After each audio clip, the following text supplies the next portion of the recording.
तो हेलो दोस्तों, power star Pawan Singh ji का बहुत ही कमाल का है जो भक्ति सॉन्ग रिलीज होने जा रहा है दोस्तों आज शाम 5 बजे।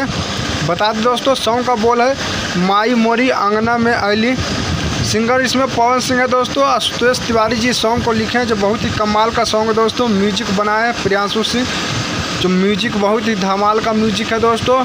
निर्देशक इसमें पवन पाल जी हैं। बहुत ही कमाल का ये सॉन्ग होने वाला है दोस्तों। पवन सिंह आज शाम 5 बजे रिलीज होगा दोस्तों बेस्ट वन म्यूजिक से चैनल से दोस्तों। BESTON1 म्यूजिक चैनल से है जो आज शाम 5 बजे रिलीज होने जा रहा है दोस्तों। इसमें वीडियो में जो एक्टर्स है दोस्तों नीलम गिरी और पवन सिंह, बहुत ही कमाल का भक्ति सॉन्ग लेकर आज शाम 5 बजे रिलीज होने जा रहा है दोस्तों। इसमें परिकल्पना है जो दीपक सिंह किए हैं दोस्तों। तो आप लोग का वीडियो अच्छा लगा तो लाइक और शेयर जरूर कीजिएगा दोस्तों, ताकि पवन सिंह का फैन का